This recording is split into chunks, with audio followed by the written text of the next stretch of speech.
Hi, welcome to Justin's Morning Coffee.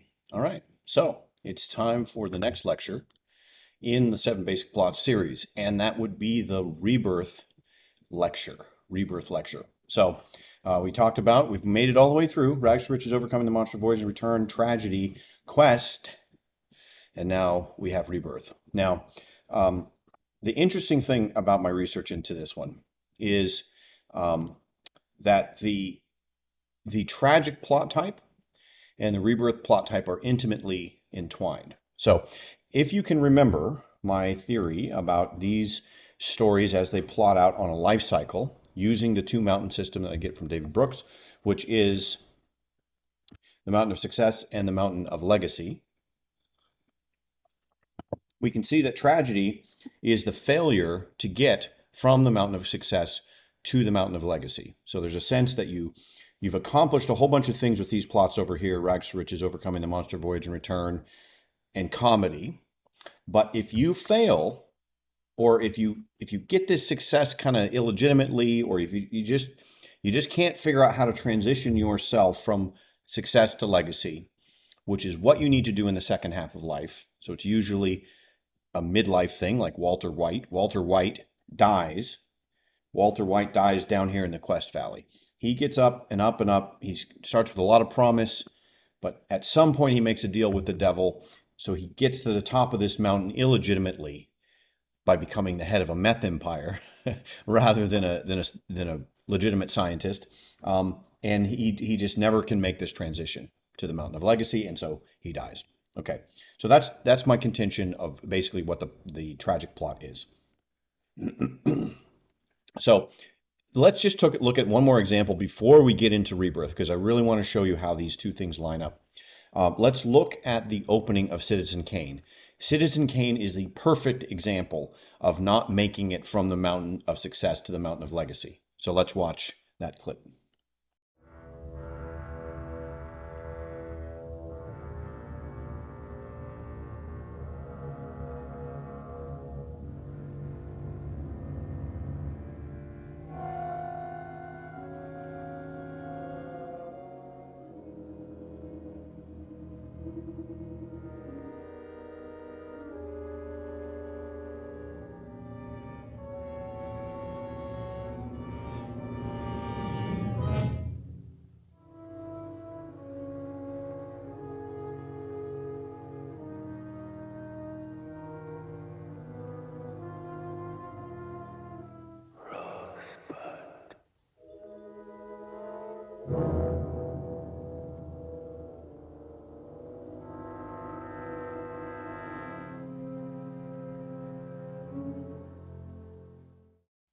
So that's the famous line, Rosebud.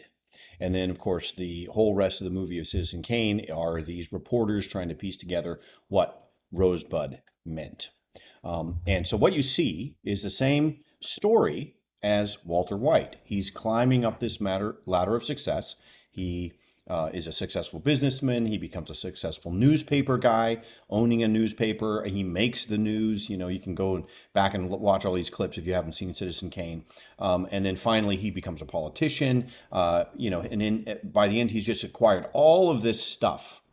But then when he dies on his deathbed, he lets that globe fall down and he dies alone, not unlike Walter White, dying alone, and then saying Rosebud, which is his childhood toy, putting him all the way back to here, the nostalgia for here, where you could say that the plot of Citizen Kane is everybody piecing together when and exactly how this deal with the devil happened that caused him to wind up not making it to the Mountain of Legacy. So let's watch now that final scene, the very end of Citizen Kane, and you'll see this sense of this pile of possessions, pile of stuff, heaps and heaps of stuff, to use a gospel phrase, that never was distributed back.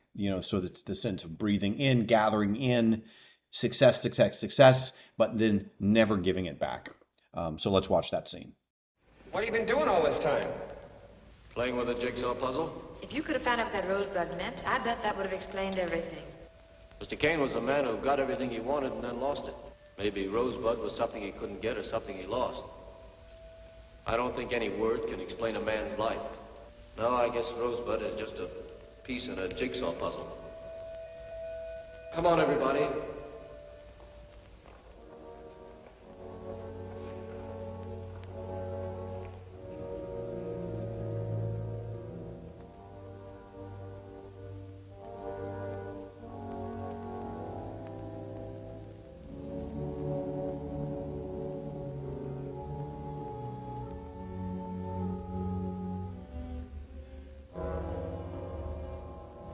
Throw that junk.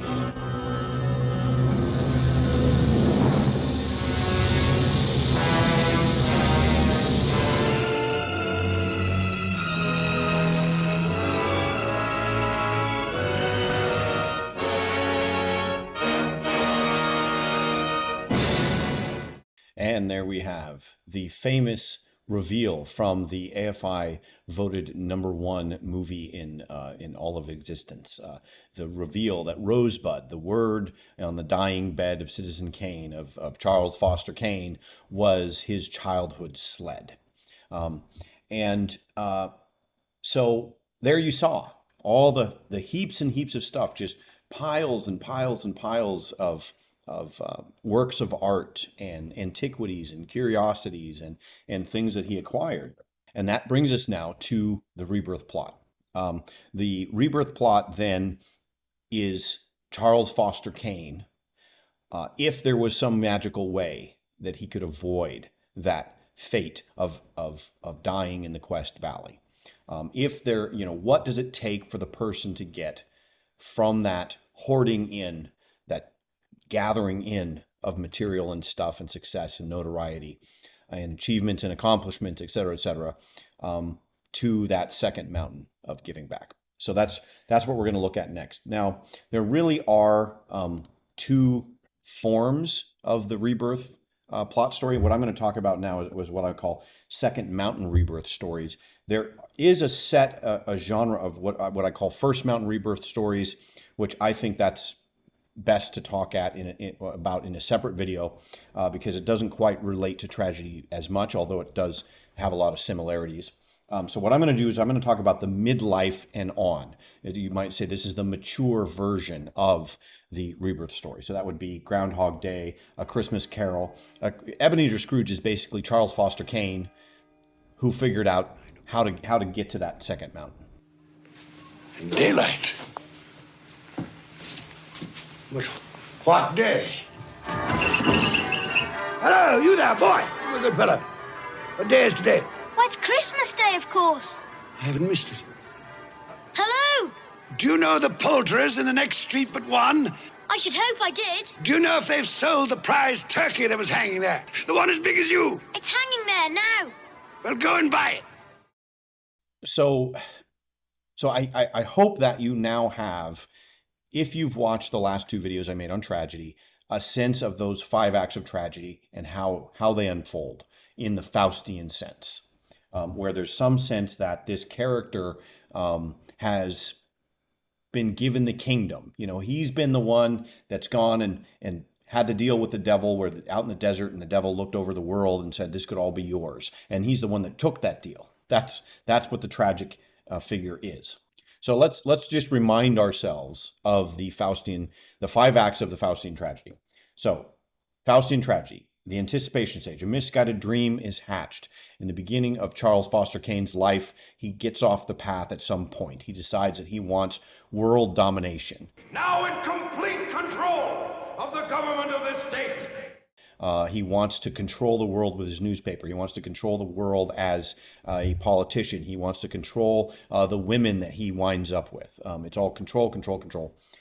There's always a dream stage where it seems like it's going to work out. It seems like there's success, Don't feel right spending your money. Stop. There is no war in Cuba. Signed, Wheeler. Any answer? Yes, dear Wheeler, you provide the prose poems. I'll provide the war.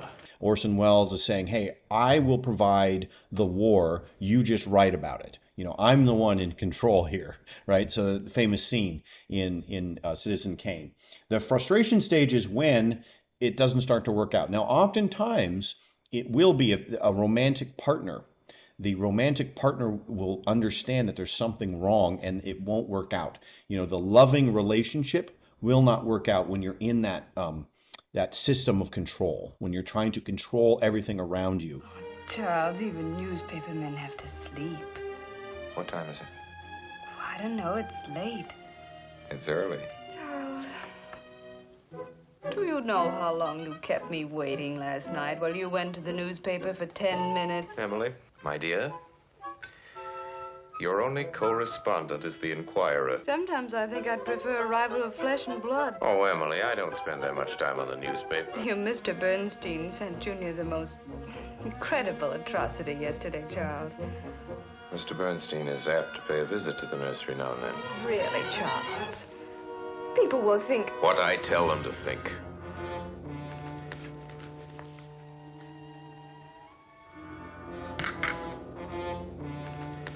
If you have another free individual who's in your life, could be a romantic partner, could be an employee, could be a buddy, could be a friendship, etc. But that's often what you'll see in the frustration stage, is that the human relationships will not work out. And then it will go into the nightmare stage, where they're finally left alone. And then that's the stage of madness. If you think of the dream stage as a fantasy in terms of not dealing with reality, in the positive sense, the nightmare stage is the final, when madness finally closes in.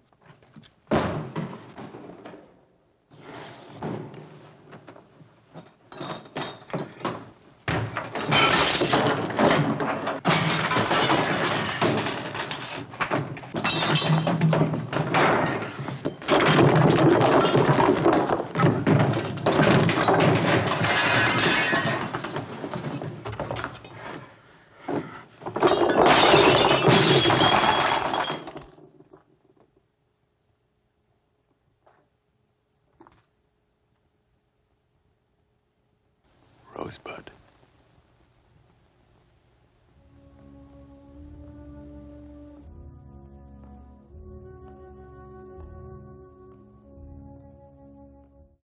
And then your conclusion, which is death.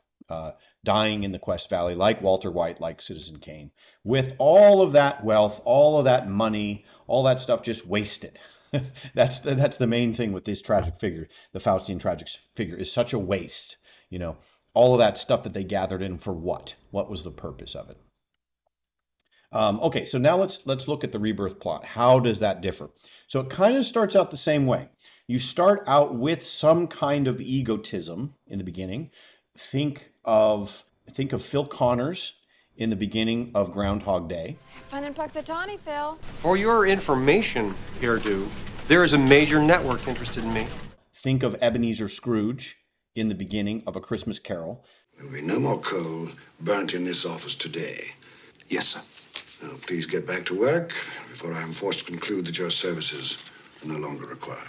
Some kind of egotism, some kind of being puffed up with yourself. You're important, you're going places, you know. And what is Phil Connors in Groundhog Day? What's he say to the woman he calls Hairdo? I have information for you, Hairdo. I'm on my way to the top, right? So that's that climbing up that ladder of success, but there's that egotism that's sort of attached to it. So you can think of, in the Rebirth plot, there's a real sense of poison. When we look at First Mountain Rebirth stories, we're going to look at Snow White and the poison apple, Sleeping Beauty and the pricking of the finger. So there's a sense of, somehow in this anticipation stage, there's a curse, there's a poison. And in the dream stage, there's a sense that, yes, Phil Connors is egotistical, but he's going to get away with it. Rita, I can't stay here. What's the matter, Phil? I hate this place. I stayed here 2 years ago. I'm not staying here. You're not staying here. I'm not. Larry's just dropping me off. I booked you in a very nice bed and breakfast in Cherry Street. Great. You know, I think this is one of the traits of a really good producer. Keep the talent happy. You know, he's got that flaw, but maybe he's going to get away with it. That's the dream stage here. That's the non-reality, the same sense of non-reality that you get in this dream stage in the Rebirth plot. The frustration stage is, of course, when that poison now starts to take effect. So whatever that thing that you imbibed, that draught of drink that you imbibed that's now poisoning you, or that piece of apple that you ate that's poisoning you, or that thing that you pricked your finger on that's poisoning you, now that's going to start setting in. And that's going to lead to a sleepiness, or death, or symbolic death of some sort.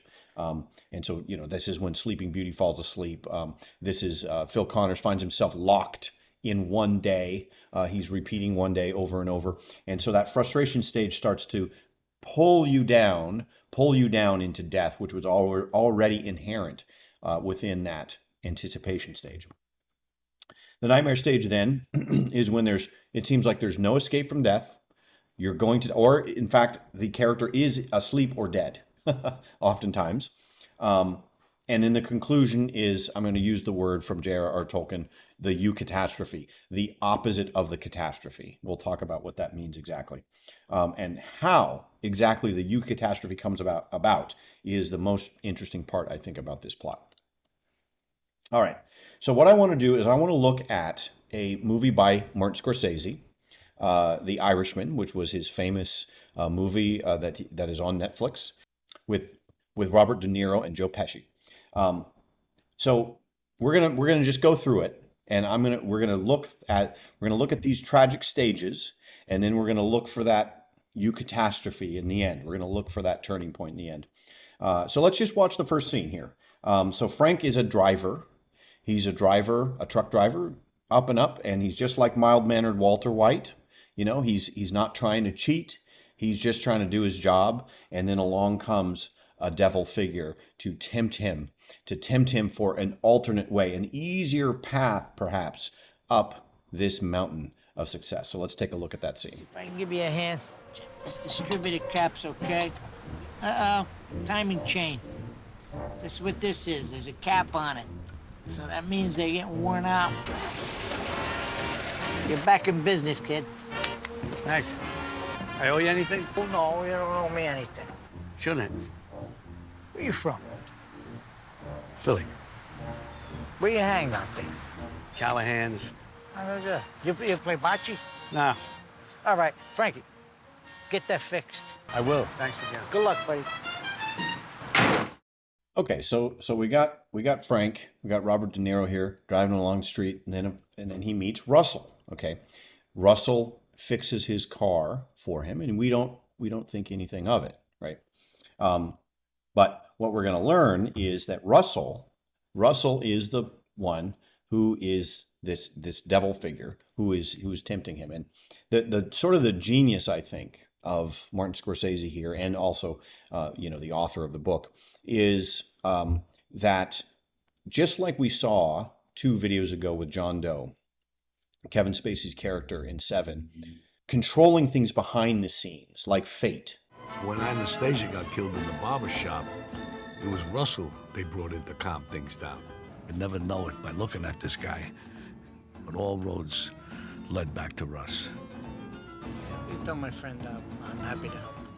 Causing things to happen that this protagonist is kind of like following along, not knowing that behind the scenes, Russell is pulling all of the strings, right? So he leaves. Of course, he goes about his job, and then all of a sudden he meets Bobby Canvale, and Bobby is wanting some steaks, right? So let's watch the scene now where he tells Bobby that he's going to give him some steaks.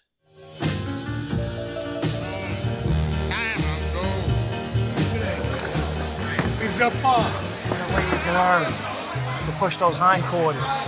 There's a guy in here pay a lot of money for it. The other end of the bar, 12 o'clock. Hey, you make a lot of money with him. He raised, he owns the place.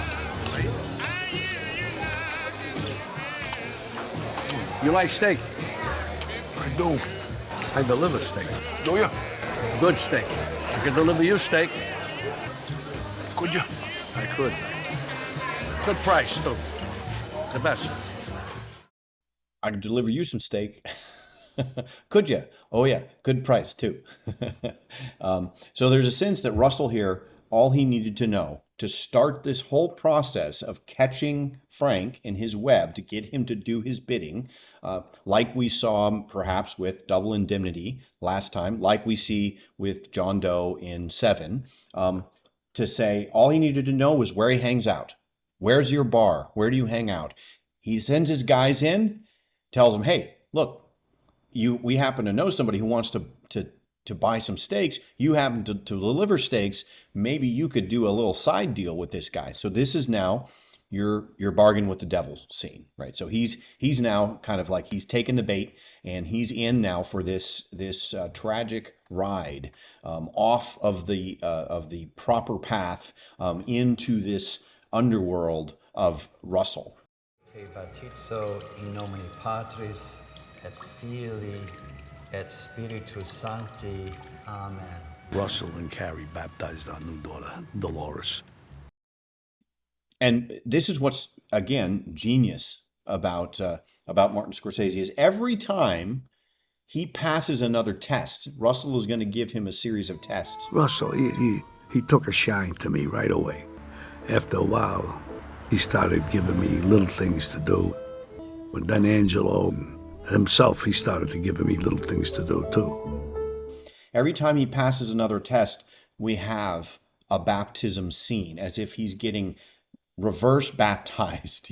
He's getting baptized to go deeper and deeper into this underworld. Hey, do me a favor. When you go outside, put the seal on for me. All right. I gotta go out anyway. I owe you one. You better go back to your used to be, because your love's no good to me.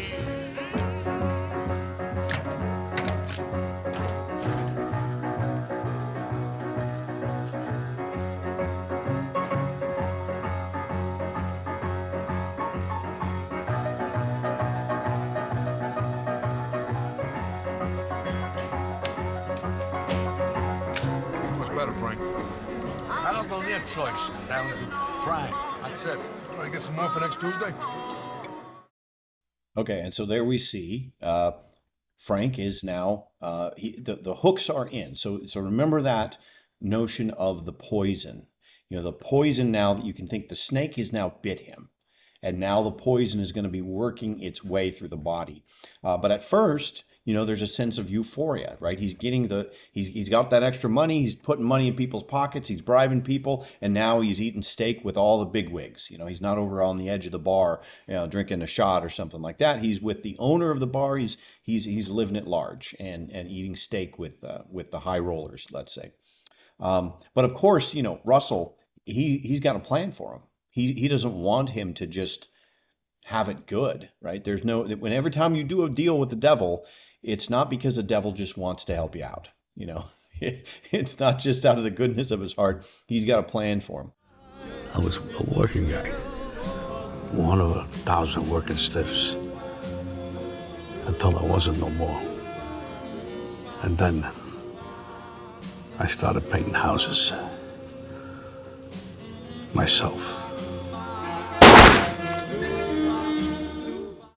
So as we continue on, he says that he starts painting houses, and so we've got scenes that show very slowly he starts to get asked to do some of the dirty work for these guys. So Russell's still pulling the strings. You're not seeing Russell actually do it himself, but he's directing all of these people to get Frank a gun, to have him start intimidating people, and then, of course, the famous line is painting houses. Painting houses means that he goes in and kills someone so that the blood splatters on the wall and he paints out. So that's their euphemism for a hitman, basically for the muscle for Russell's group. Okay, so that's like the initiation in, and that's the poison setting in.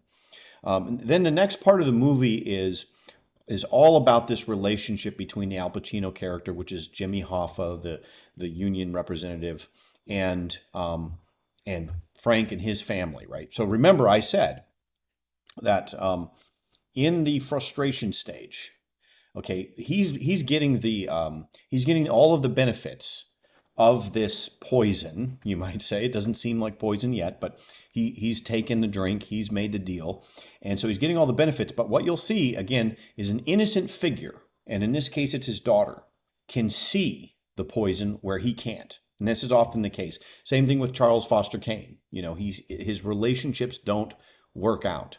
And so you can see the sort of the corruption of this within the daughter, and you can see how she starts to suspect that her father is not someone to be admired. And that's the poison setting in. Hey, Benny. I get the feeling she don't like me like She's afraid of me at times, too, so I just... Be close to your kids, Frank. You're blessed. Sweetheart, pay. How are you? You want some candy or something? No. No, you guys don't want any candy? Go back, have some fun. You see what I mean? Rainey and Mary to Keep get your along. family close. Keep an eye on that. Anyway, I'm just telling you, So the movie is told in flashback, and Russell has this final plan for Frank, and that final plan is to kill Jimmy Hoffa. The only thing is that Russell has to manipulate him, just like he's been manipulating everything else behind the scenes, in such a way that Frank won't know that this is what he's got to do until it's too late. So he lies to him. He tells him, we're just going to drive up the coast leisurely with the two wives and all of their smoke breaks. And then eventually he says, okay, we're going to catch a plane. And Frank is going, what? Why are we catching a plane? Then he finds out, once he gets there, that there's no other option. He's got to be the one to put the hit on Jimmy Hoffa, right? So he finally kills Jimmy Hoffa. Now we're deep into the nightmare stage. Now I want to show you a scene where he's already killed Jimmy Hoffa. He obviously, this is someone that he cared about, and this is also someone that his daughter cared about. There's a sense that the daughter knew that Russell was the devil, didn't trust him, didn't like him, but she liked Jimmy Hoffa. And so now by killing Jimmy Hoffa, he's also killed forever he's severed forever the relationship between his daughter and him, because she knows what happened. So there's a famous scene, a phone call with Jimmy Hoffa's wife, where Frank has to lie, and he has to try to console her for something that he himself did. So let's watch that scene now. Hello. Hello? Hello? Joe? It's Frank. Yeah. Frank. Yeah. Frank. Do you think he's alive? He's got... Yeah. You gotta think positively. It's just, it ain't that long. He just... But do you... He maybe just felt, he wanted to clear his head a bit, but you gotta just think that it's gonna be okay. If you need anything, I'm here for you. Anything. I'll check in with you tomorrow. Yes, call me tomorrow. Okay, I'll call you in the morning. Okay? Promise. Be positive, huh? Oh, okay, Joe. Okay. Talk to you later. Bye. Goodbye, Frank.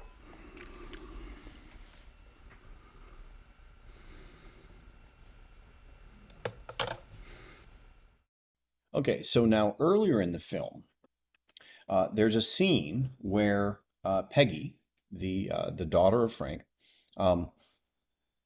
she already doesn't trust Russell, but there's a scene where they're trying to get her to say thank you. They're saying, what do you say? She says it once. Okay, now this one is for Peggy from Uncle Russell. So nice. What do you say? Thank you. Ice skating. What do you say to Uncle Russell? What do you say? Huh? Frank, it's all right. She said thank you once. That's enough. She said it once. That's enough. She said it once. That's enough. Now, of course, we can tell that Peggy is not sincere in that thank you. She doesn't trust Russell. She doesn't like Russell. And so Russell says, well, that's enough. Remember that, because that's going to be the main theme for our final act here. As these two characters age and they reach the autumn of their lives, they wind up in prison together. And then ultimately Frank winds up in the nursing home alone. And the question is going to be, now that this tie to the next generation has effectively been severed, is there some way to get that rebirth? Nevertheless. Now, if this was a straightforward tragedy, of course, it would just keep going down, and then that that person, like Charles Foster Kane, would wind up alone with nothing but regret. But so now let's watch a scene as these two characters start to process their lives. Older, they're later in their lives, and they're in prison together.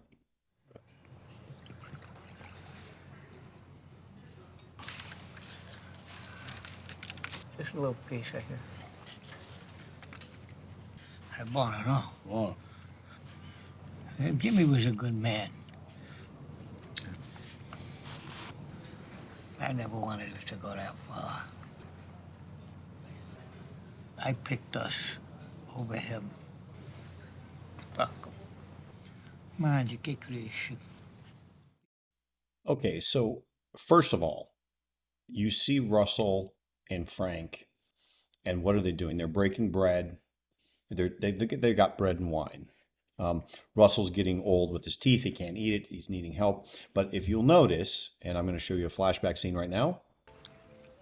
Questo pane è molto buono. Dove una rege come te ha insegnato a parlare l'italiano? If you'll notice, they've been breaking bread and having bread and wine, dipping the bread in the wine and eating it together throughout the whole movie. So just like we had these scenes of the baptism scenes with Russell presiding over these baptisms as he's getting baptized deeper and deeper and deeper into Russell's little world. Now we finally get to where these two, after having committed all their crimes, are now trying to get to that mountain of legacy. They're trying to get to the rebirth. Lord Jesus Christ, by your own 3 days... I got out that October. Rainey died in December. Even as it claims our mortal bodies. Grant that our sister may sleep here in peace until you awaken her to glory. Forever and ever. Amen. And of course, this shot, this is looking across the divide of the two mountains here. Of course, she's only going to look forward. She will not turn her face and look towards him at the funeral. And he's looking and he knows.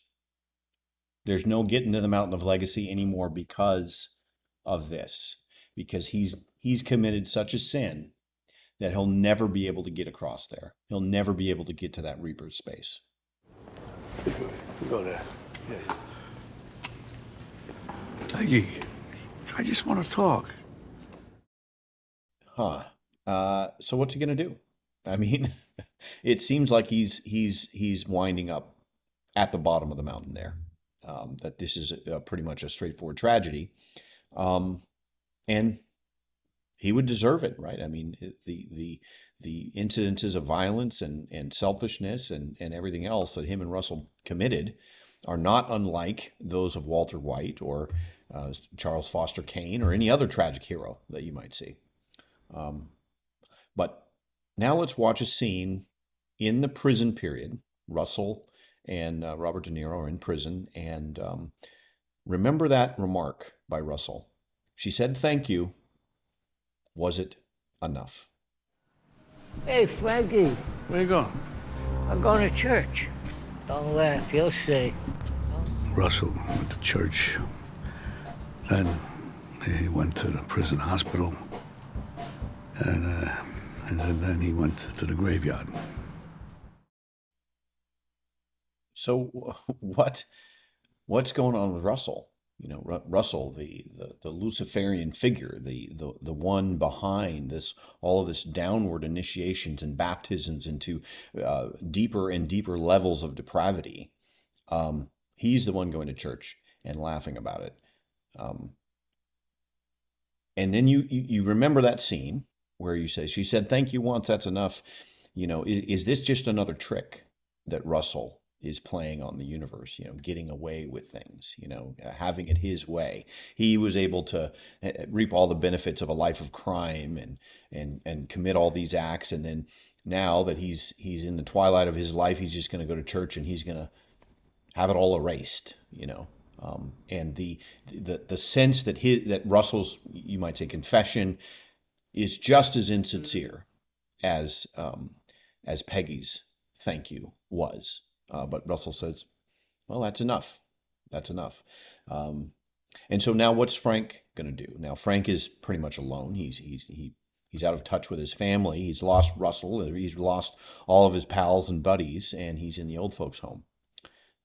And so he's now going to start thinking about and processing these things. And I think that there's got to be something when you go, because, I mean, how the hell did this whole thing start? That's why I would never go for cremation, because it's so final. That's the hardest part of anybody when they bury you, is when they go into the ground. You go into a building, the building's there, the crypt is there. It's just not as final. You're dead, but it ain't that final. You're dead, but it's not as final. Sure, you're dead, but it's not final. What is what's Martin Scorsese getting at here? This is one of the themes of the Rebirth plot. The idea of, you might take a page from Princess Bride, all dead or mostly dead. There's lots of times in these plots you'll have characters that are, for all intents and purposes, dead or asleep. Think of Snow White. Think of Sleeping Beauty. These are also rebirth plots. And then some kind of a miracle. And so really, in this case, this is really what I think Martin Scorsese is reaching for. Now, who is the one in control? Who is the God, for all intents and purposes, in the story so far? It was clearly Russell. All right.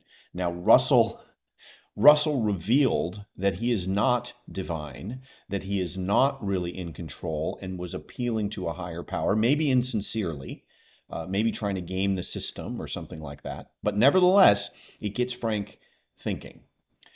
I'm going to show you a clip, a flashback to earlier in the movie where Russell is talking about the higher-ups and then the higher-ups and the ultimate higher-ups, right? And I want you to think of it in terms of from the Chronicles of Narnia. You've got one level of magic. The White Witch talks about the magic, and then Aslan comes along and talks about the deep magic. A bit of magic, a bit of wisdom or knowledge that's actually higher than the one that you've been using your whole life. So let's watch this flashback scene. Things have gotten out of hand with him, and some people are having serious problems with him. You're gonna have to talk to him and tell him it's what they want. These are the higher-ups. Well, he's a higher-up, too. I mean, not like this. If they can whack a president, they can whack a president of a union. You know it, and I know it. So the higher-ups want this. And Frank's been following orders the whole time. That's another motif. He follows orders. He does the right thing. He follows orders. And now Russell is saying, well, the higher-ups, this has come down. You need to do this because the higher-ups. And he says, well, Jimmy Hoffa's a higher-up. Oh, no. This is much higher than that. They're higher than the president even. They can whack a president, right? But then, so now finally when Russell's gone, when Russell goes to the grave and Frank is left alone, now the question is, who really is in control of this? Who is it that you're supposed to be taking orders from in this world? He's been taking orders from all of these different sources, the military at first, and then, these gang members, and then Russell, and et cetera, et cetera. And so now, once he's alone, and he's out of prison, he's in the old folks' home alone, there's no reconciliation with the family, and he starts to really go into this question of whether or not confession if there's any value in confession, if it will do anything for him. He's dead. Everybody's dead, Mr. Sheeran. They're all gone. Russell, Angelo, Salerno. Who are you protecting? You know who's not gone? Mr. Hoffa's family, his children. And they gotta live not knowing. Frank, it's time. It's time you say what happened. You seem like nice fellas, but I can't help you. Holy Mary, Mother of God. Holy Mary, Mother of God. Pray for us sinners. Pray for us sinners. Now and at the hour of our death. Amen. Amen. That wasn't too bad. Not bad at all. And the intention was there, the intention. I know the intention is there. It was their father. Do you feel anything for what you've done? I don't. I mean, maybe because I'm here now talking to you, that in itself is a... But you don't feel anything at all? Water under the dam. Any remorse for the families? I didn't know them, except one I knew. I think we can be sorry. We can be sorry even when we don't feel sorry. But for us to make a decision of the will, God, I am sorry, God. And that's a decision of the will. What kind of a man makes a phone call like that?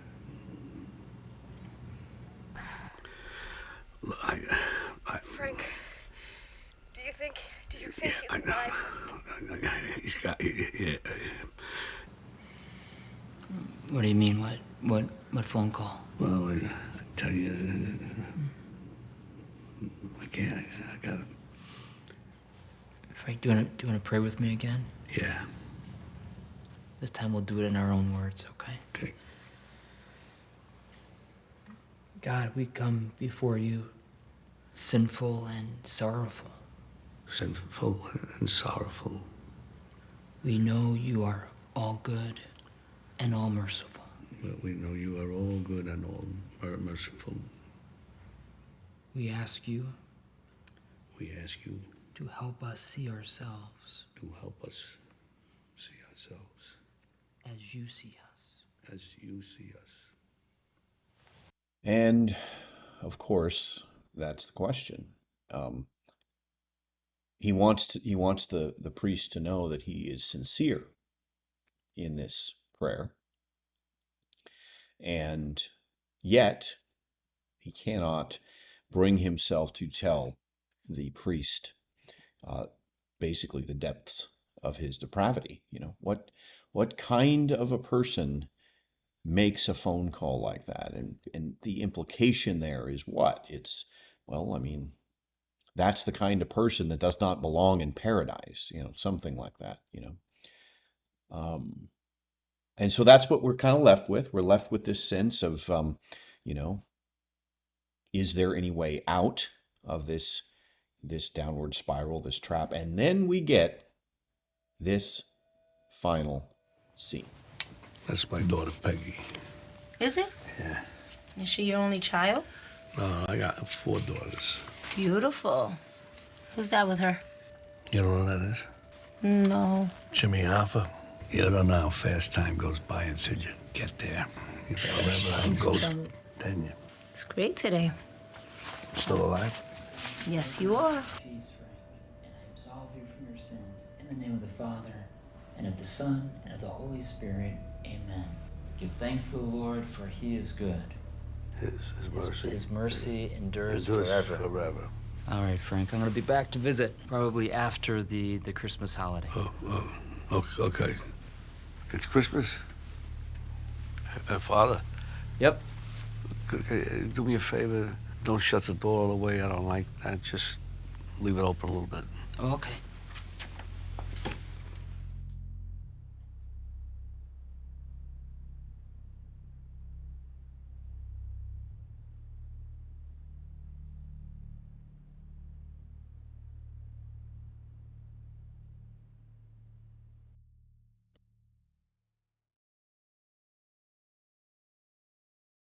And that's the end of the movie. Don't close the door. Just leave it open a little crack. Remember what he was saying in the mausoleum. You know, you're dead, but it's not final. Maybe it's not final. It's my opinion that this is one of the most pure examples of the Rebirth plot. There's that sense of eucatastrophe. It's just a hint, but it's a hint towards, let's say, the deeper magic. A law that is higher than the law of Russell, we might say. A possibility that what this priest, the knowledge that this priest has access to, maybe it holds some water. Maybe it's not all cynical. Maybe there's another pathway, even at this late stage in life, symbolized by not telling you, the filmmakers are not telling you this. They're just leaving that symbol of the open door for us to allow that implication to wash over us. And to me, that is the essence of the experience of eucatastrophe in a movie, is because at one point, you all of a sudden realize what they're saying. You know, and it's interesting, in the reviews of the film, it seems to me that the reviews that I read anyway, they weren't catching this implication. That's the door to paradise that's still open, even to Frank. Anything interesting? This is the opposite ending, it seems to me, from the ending that we saw last time in No Country for Old Men. It was like we was both back in the older times. And I was a horseback going through this pass in the mountains. Snow on the ground. He rode past me and kept on going. Never said nothing going by, just rode on past. When he rode past, I seen he was carrying fire in a horn, the way people used to do. And I could see the horn from the light inside of it, about the color of the moon. And in the dream, I knew that he was going on ahead. He's fixing to make a fire somewhere out there and all that dark and all that cold. And I knew that whenever I got there, he'd be there. And then I woke up. Tommy Lee Jones is basically saying, there's no hope. There is no hope. It's a closed world. The world that you see in front of you, the options that you think you have in front of you, that's all that exists. But the open door symbolizes that maybe there's more. Maybe there's something you don't know. And that's what this prayer is. It's reaching towards the unknown. Thank you. It's Christmas? Almost. I ain't going nowhere. That's how I think. That's how I'm thinking about the Rebirth plot these days. These are the mechanisms, I think. Now, I want to show more examples, so we're going to end it now for today, but I'm going to come back with more. I hope that I can establish a pattern that shows these types of movies, and I think it's my contention that they're all sort of trying to do the same thing. They're all trying to bring you towards that moment where you have that sliver of hope based on this deep magic. That's the only way I know how to put it.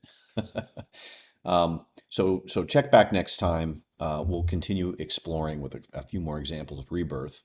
And please, once again, leave a comment. Let me know what you think. Talk to me on Twitter, and let me know how this stuff is landing with you. And I will talk to you next time.